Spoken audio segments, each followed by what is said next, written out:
Thank you everyone for attending this webinar. Today we have presenting with us Bill Salvucci from CEI.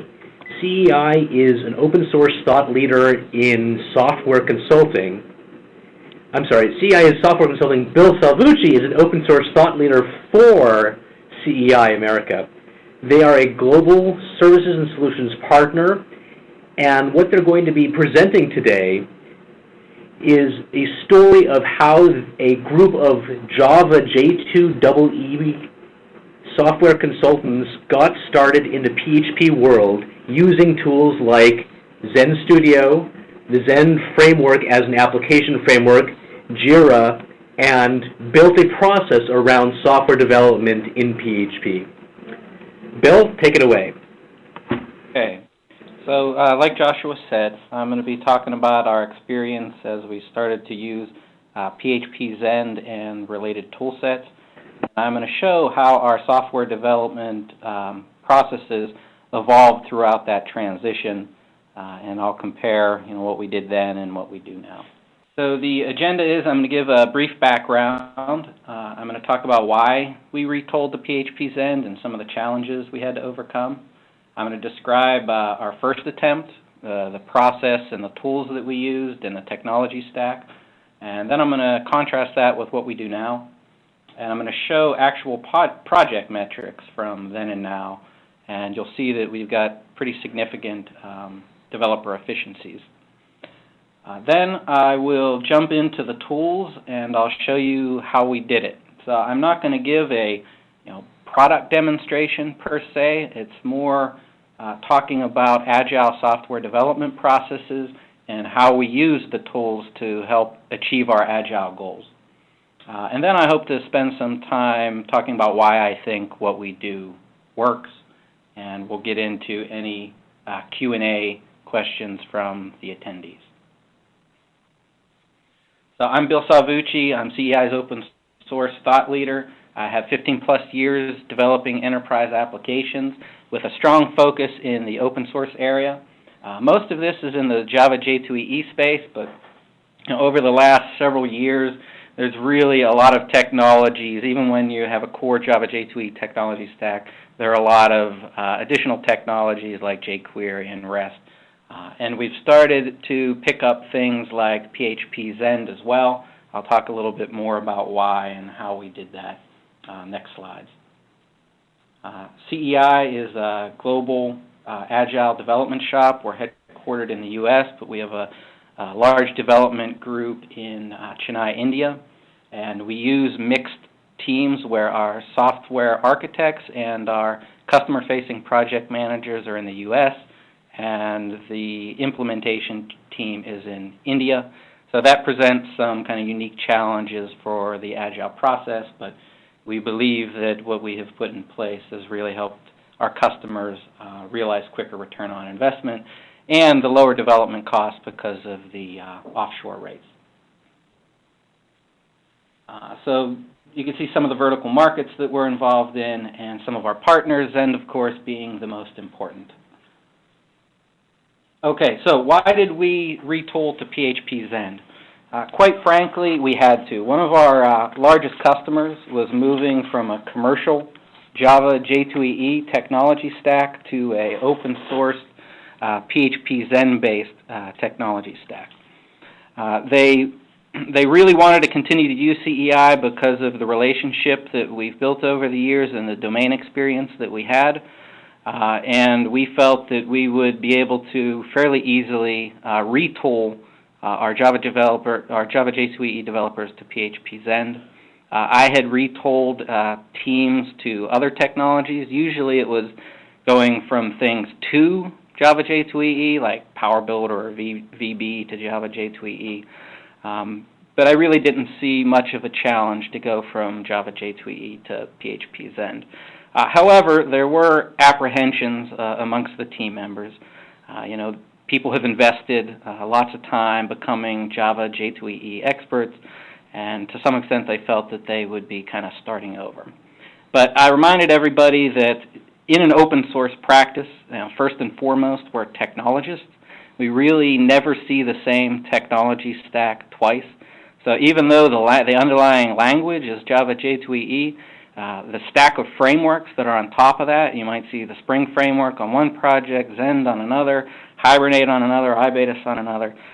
So we're very used to quickly taking new technologies and incorporating them into our stack.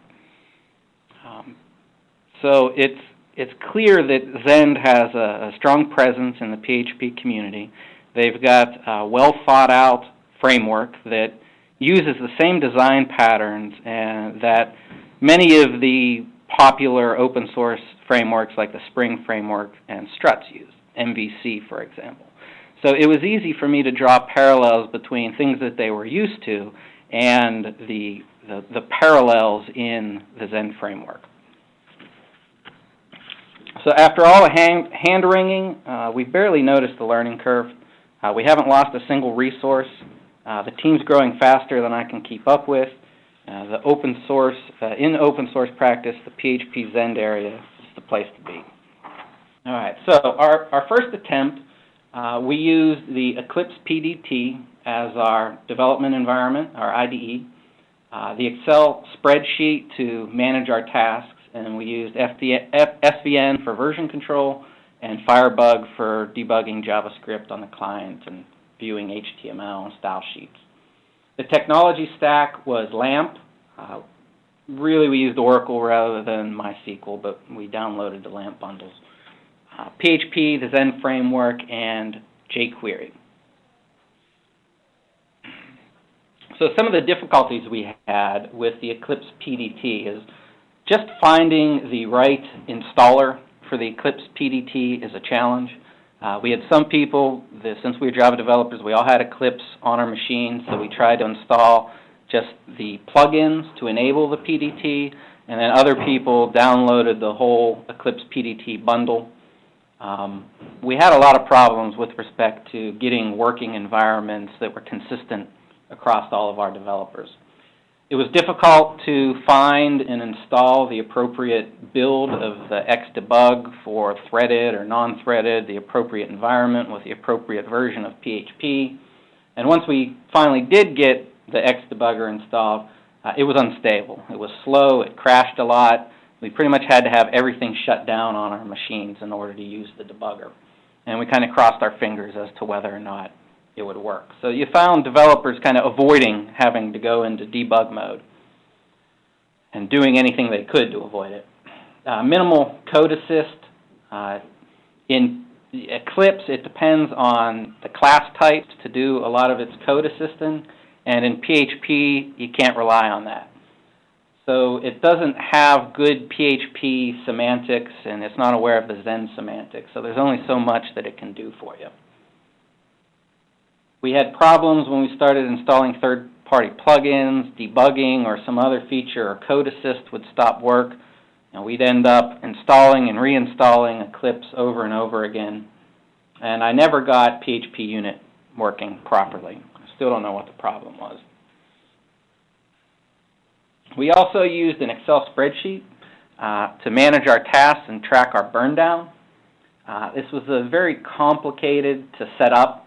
It obviously isn't integrated with the IDE, so there's no correlation between the tasks and the work, the code that's being done within the IDE. It's not real-time because it's not built into the normal day-to-day activities of a developer, so you find people at the end of the day or maybe even after multiple days going in and updating their time. Therefore, it's not very accurate. A typical developer could deal with 10 tasks in a single day. Remembering how much you spent on one versus the other is impossible at the end of the day. There's no SVN integration, so again, you can't see the code changes that were made in the context of the task. It's static, so you got one view of the tasks. So if you're a developer, you see the same thing that a stakeholder sees.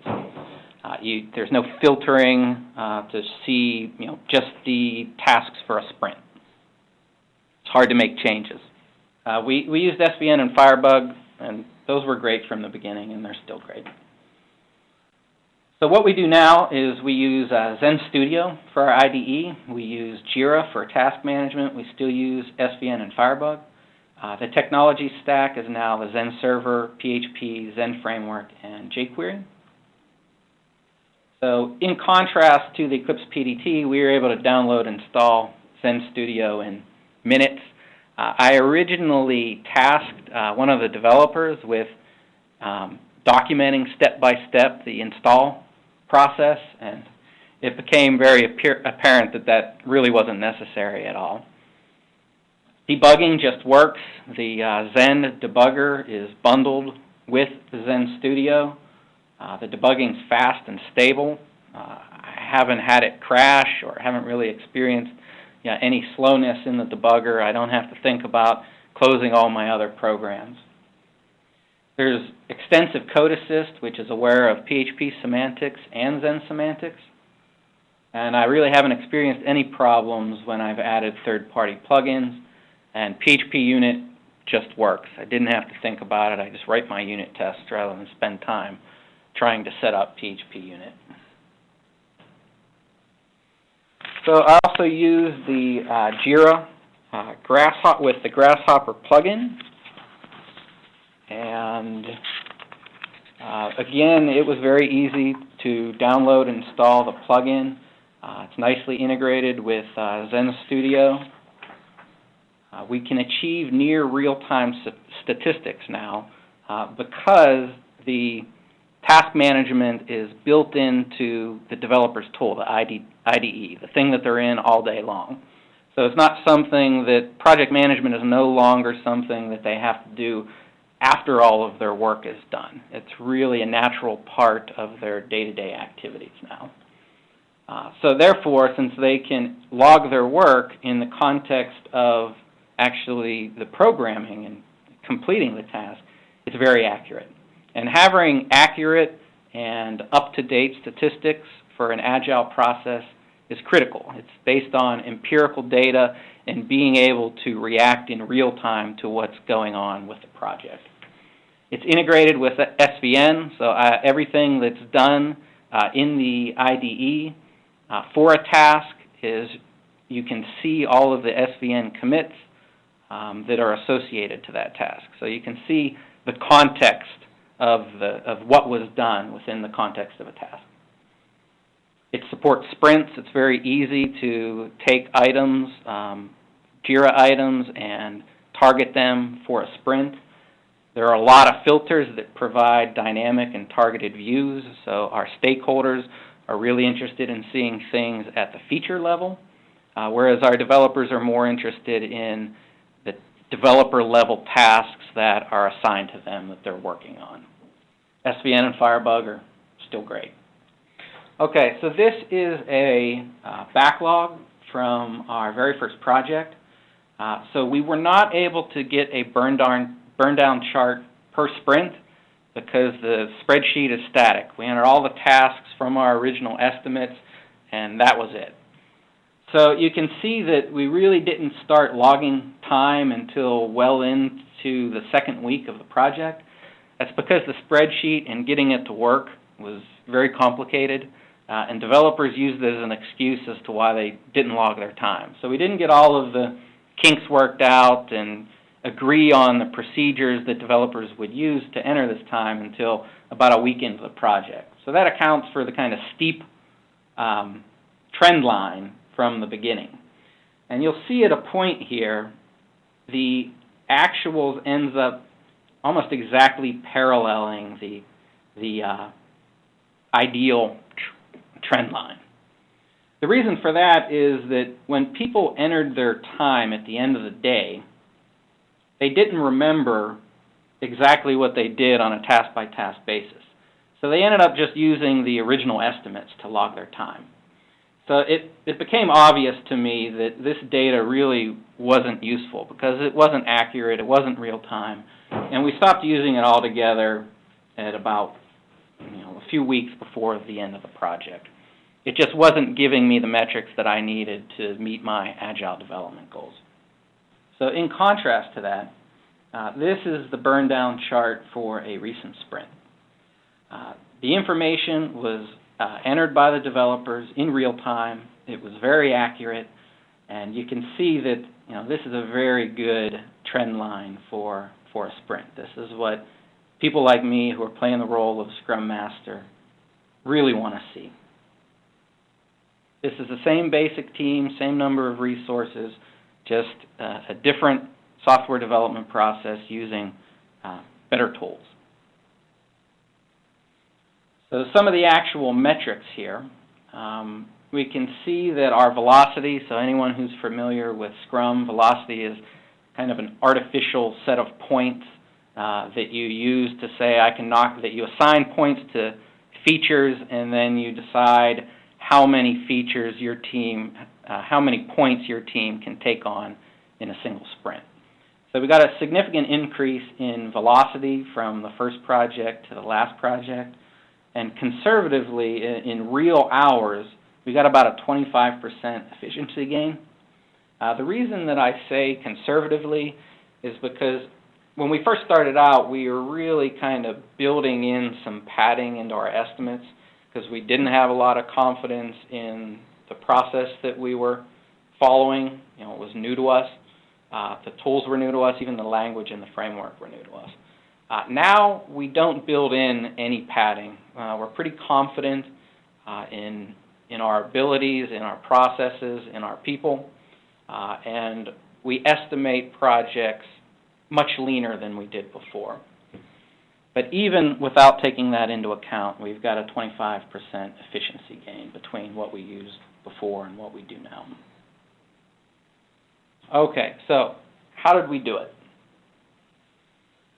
We fully embraced agile software development projects. We built self-organizing teams, and we used the right tools that allowed us to gather the metrics that we needed to react to the current status of the project on an hour-by-hour, day-by-day basis without introducing additional overhead onto our developers.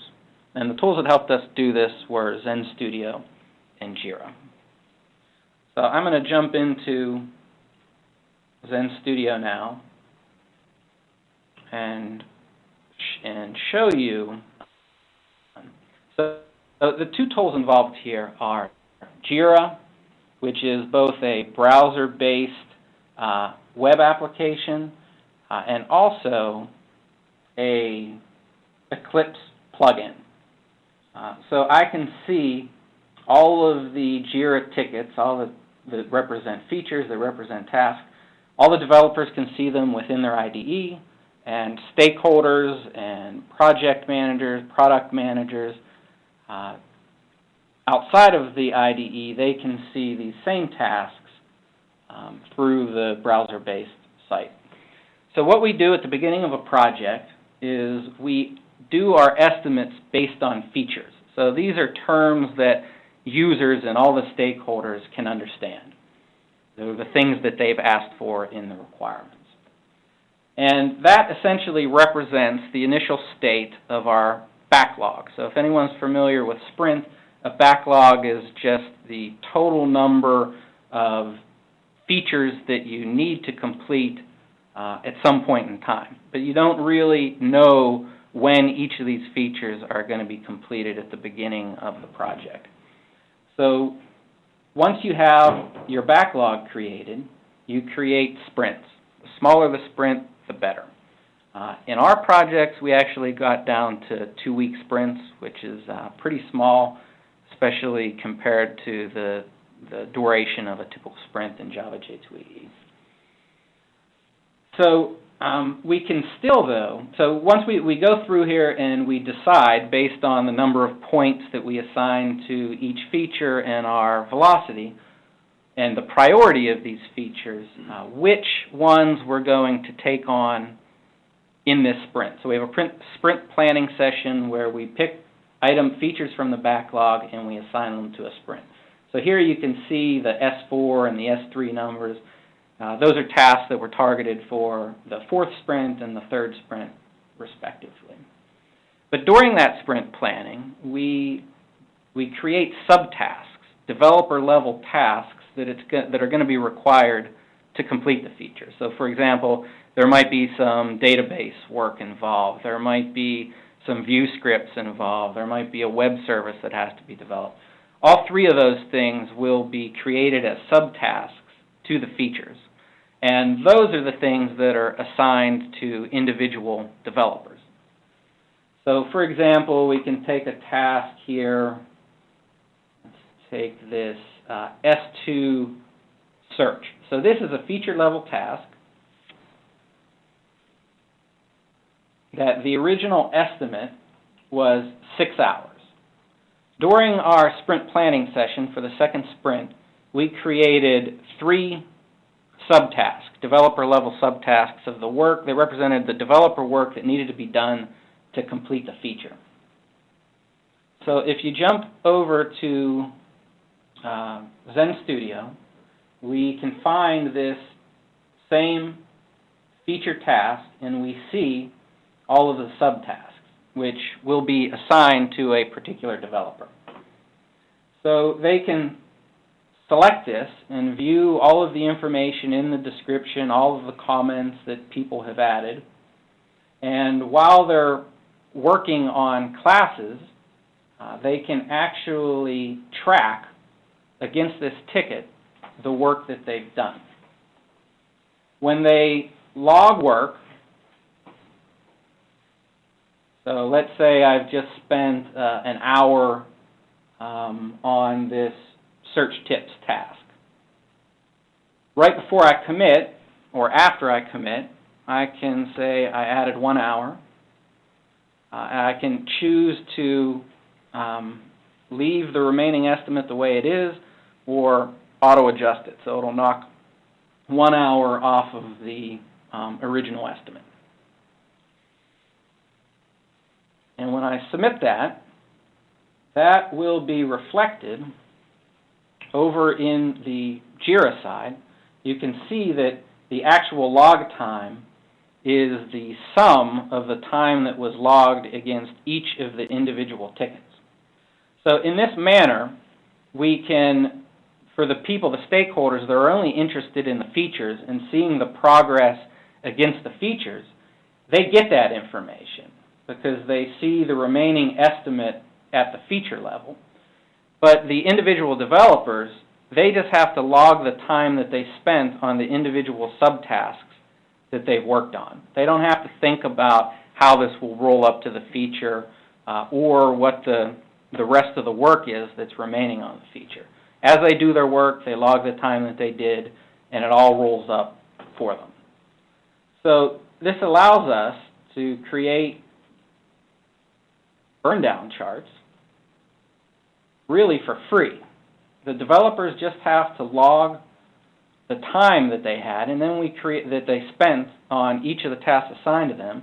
It gets rolled up at the feature level, and we can, at the click of a button, display to stakeholders, project managers, exactly where we're at compared to the original estimates that we created at the beginning of the project. Another very nice feature regarding the integration between Zend Studio, JIRA, and SVN is that when you commit a code change, let me see if I can find a class that I can edit quickly. All right, so I set up a demo task, and I started to record the work that I was doing while I was working on this task. So this little button here essentially allows Eclipse to record all of the edits that you're making to files. So I went into the site search control and I added this new action while I had the demo task activated. So you can see on the Context tab,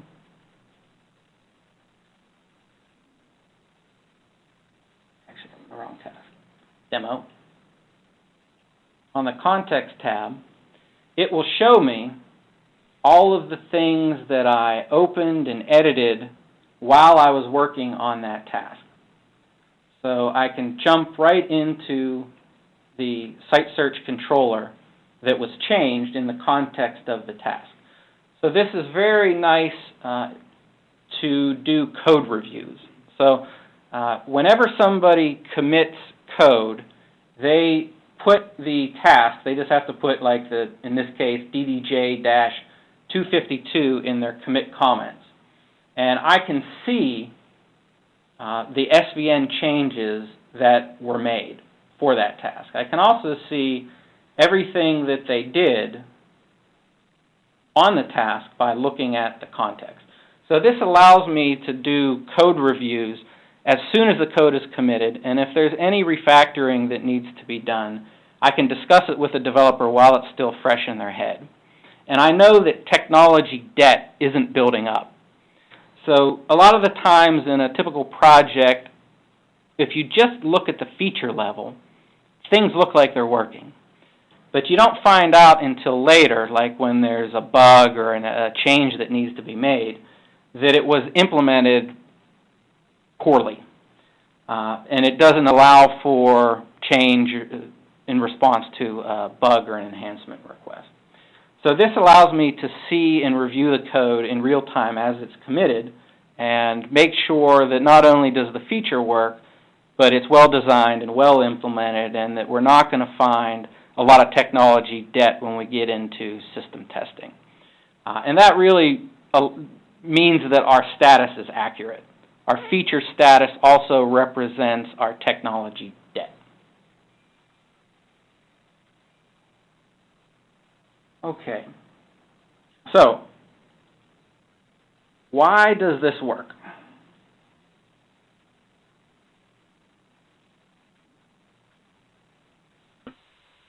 In an agile software development process, it's an empirically based process. You have to be able to see what's going on in the project in a real-time basis, and you need to be able to react to those issues in real time.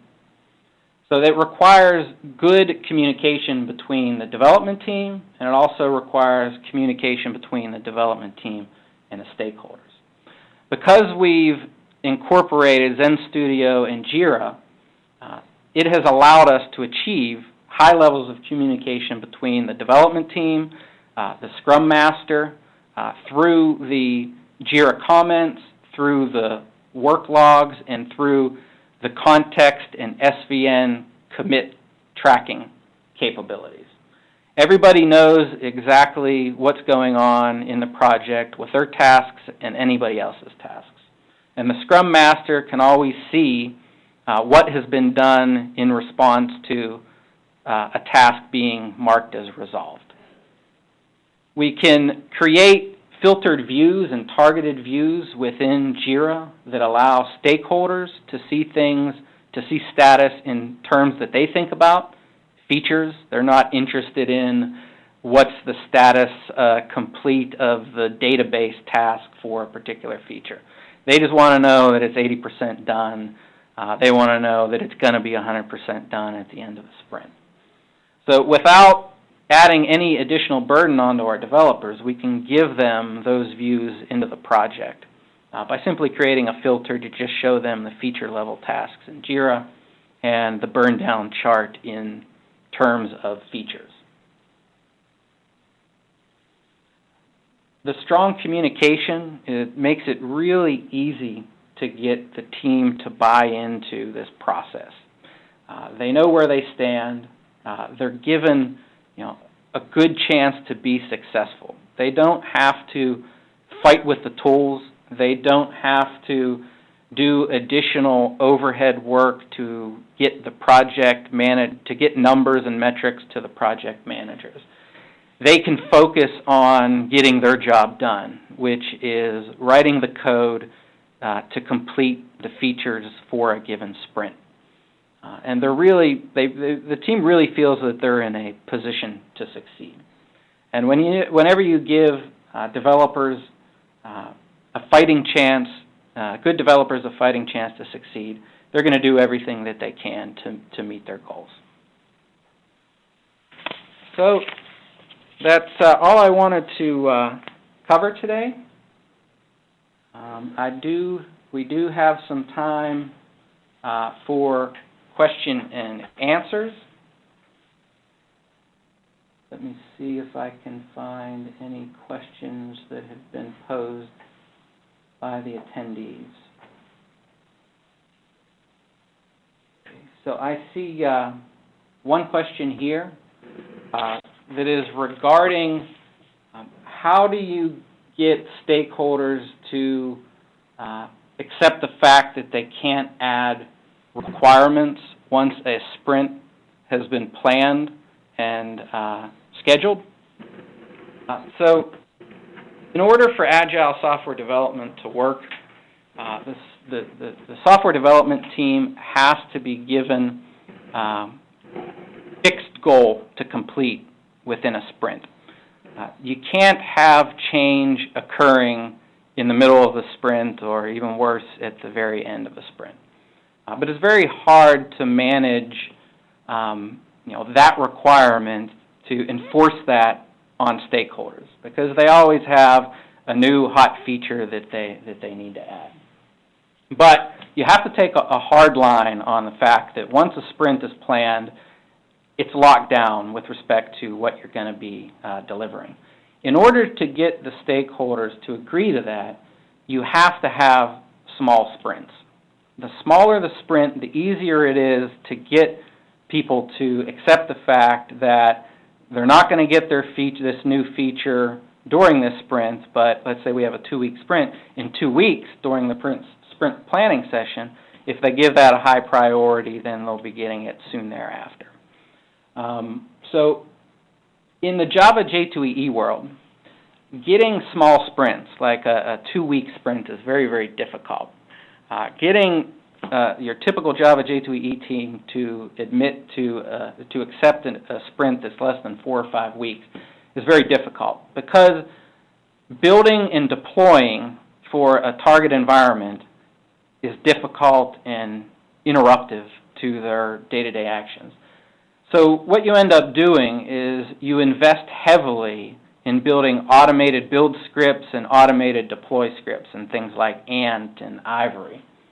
In PHP and Zend, it's actually much easier to convince developers that they can do smaller sprints because they don't have this build overhead. And deploying the current code to the test environment is really very easy. The way that we do it is whenever we have a build that's targeted for system testing, we make a copy of the trunk onto the test branch. And we actually do an SVN checkout of that testing branch on the testing server. So it's really a two-step process. Right? In SVN, we take the current code base and we create a branch, and then we go on to the test server and do an SVN update. That's it. That compared to, I've written probably thousands of lines in Ant scripts to get a kind of one-step or two-step build and deploy process. Here, I didn't have to do anything. So that is really key, getting small sprints. The other thing is that you need to always meet your goals within a sprint. So if you target a feature within a sprint, you need to meet it, and you need to gain the confidence and the trust of the stakeholders that they know that once it's in a sprint that they're actually going to get it. If you can achieve those two things, it's actually relatively easy to strictly enforce the fixed scope for once a sprint starts. Okay, it looks like that's it for the questions. So that will conclude our webinar. Thanks, everyone, for attending. Yes. Okay. And anyone who wants to contact me by email, esalvucci@ceiamerica.com. I'd be glad to continue the conversation if you come up with any questions related to agile development and the tool sets that we talked about and the processes that we talked about today. Feel free to send me an email. Oh, we just got one more question. Okay, can you read it to me, please? Sure. Question is from Peter about how do you use Bugzilla or Myelin, and if so, how does that compare to Jira? So the Bugzilla is also integrated. So Bugzilla and Jira are both integrated with the Myelin plugin. I haven't actually done it in Bugzilla, but I know that the same task repository setup is available there. So everything that I did today, you would be able to do in Bugzilla. You know, there might be some slight differences related to the specific fields for a ticket in Bugzilla. I'm not sure what Bugzilla does for burn down charts, for example. But with respect to the ability to see tasks within Eclipse from Bugzilla, that's exactly the same. The ability to activate the context for a task while you're modifying codes and to have all of that saved in the context, that's a feature of Myelin. So anything that is integrated, what Bugzilla is, you can do you have those same capabilities within the IDE. So the only difference would be in the browser-based version of Bugzilla and what you see there and what their capabilities are with respect to burn down graphs and such. Okay. Well, again, thanks everyone for attending, and good luck with Zend Studio, Zend PHP, and Agile programming. Bye.